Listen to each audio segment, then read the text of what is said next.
할렐루야! 오늘도 하나님께서 허락하신 복된 날을 기쁨으로 시작하셨나요? 하나님의 말씀과 기도로 승리하시기를 축복합니다. 다 함께 오늘 우리에게 주신 하나님의 말씀을 봉독하겠습니다. 아비멜렉이 이스라엘을 다스린 지 3년에 하나님이 아비멜렉과 세겜 사람들 사이에 악한 영을 보내심에 세겜 사람들이 아비멜렉을 배반하였으니 이는 여룻바알의 아들 70명에게 저지른 포악한 일을 갚되 그들을 죽여 피 흘린 죄를 그들의 형제 아비멜렉과 아비멜렉의 손을 도와 그의 형제들을 죽이게 한 세겜 사람들에게로 돌아가게 하심이라. 세겜 사람들이 산들의 꼭대기에 사람을 매복시켜 아비멜렉을 엿보게 하고 그 길로 지나는 모든 자를 다 강탈하게 하니 어떤 사람이 그것을 아비멜렉에게 알리니라. 에벳의 아들 가알이 그의 형제와 더불어 세겜에 이르니 세겜 사람들이 그를 신뢰하니라. 그들이 밭에 가서 포도를 거두어다가 밟아 짜서 연회를 베풀고 그들의 신당에 들어가서 먹고 마시며 아비멜렉을 저주하니 에벳의 아들 가알이 이르되 아비멜렉은 누구며 세겜은 누구기에 우리가 아비멜렉을 섬기리요 그가 여룻바알의 아들이 아니냐 그의 신복은 스불이 아니냐 차라리 세겜의 아버지 하몰의 후손을 섬길 것이라.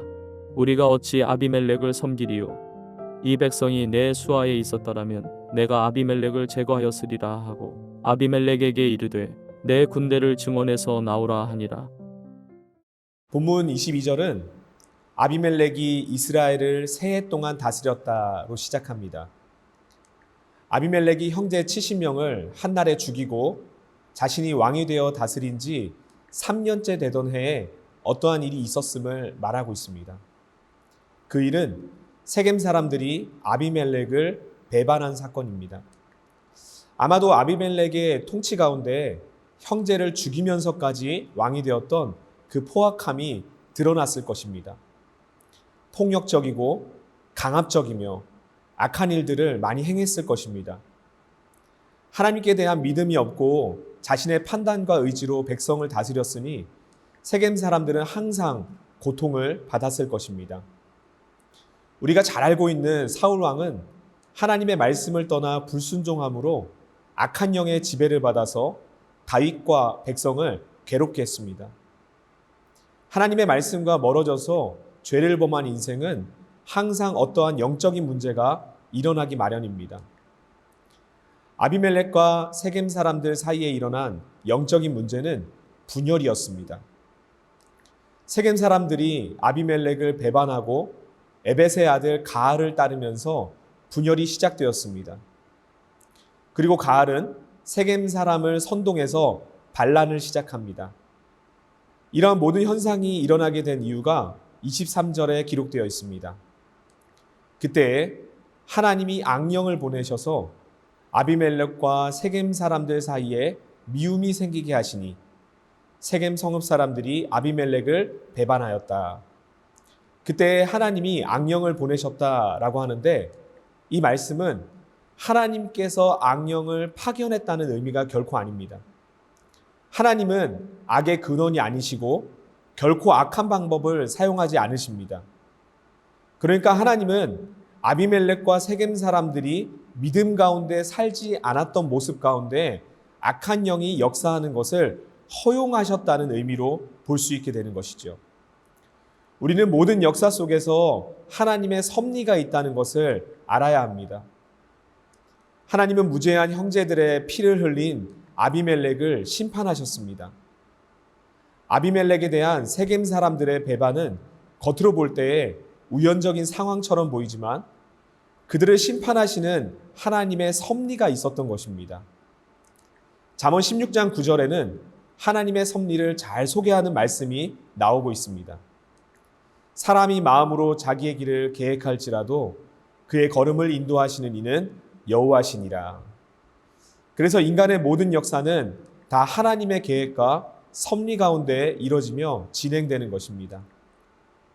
하나님을 믿는 성도의 역사관은 단순히 흘러가는 시간으로 보는 것이 아닌 하나님께서 이루시는 구원의 시간, 구원의 역사로 바라보는 것입니다. 우리 모두가 하나님의 구원의 역사 안에 담긴 하나님의 섭리를 발견하고 하나님의 뜻과 비전을 이루며 살아가기를 주님의 이름으로 축복합니다.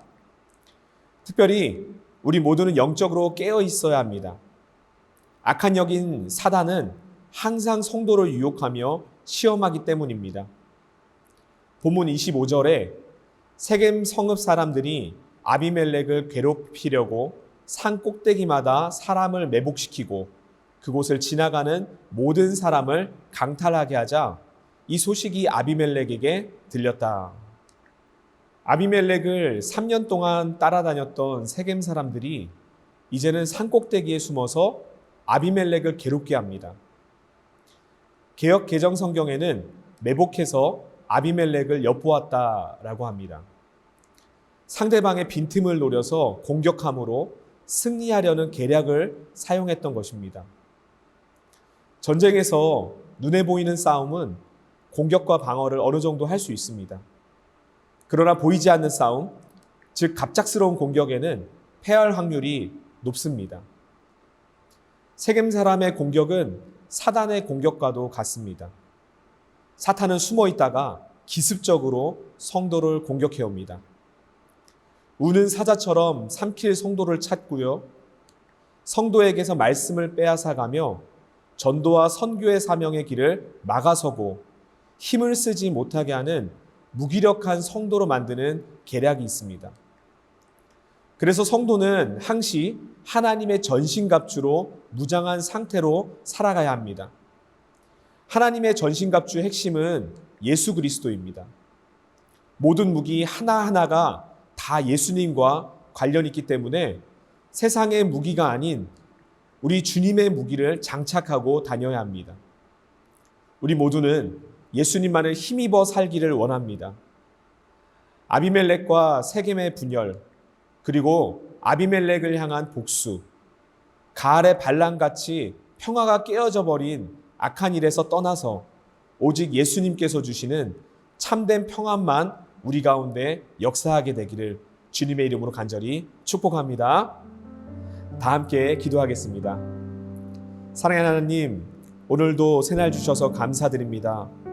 말씀으로 시작하는 이 아침에 오늘 하루를 책임져 주시고 사단이 삼킬 자를 찾는 이 시대 가운데 하나님의 전신갑주를 입고 예수님을 의지하며 살아가며 승리하는 우리 모든 성도님들의 삶이 되게 하여 주시옵소서.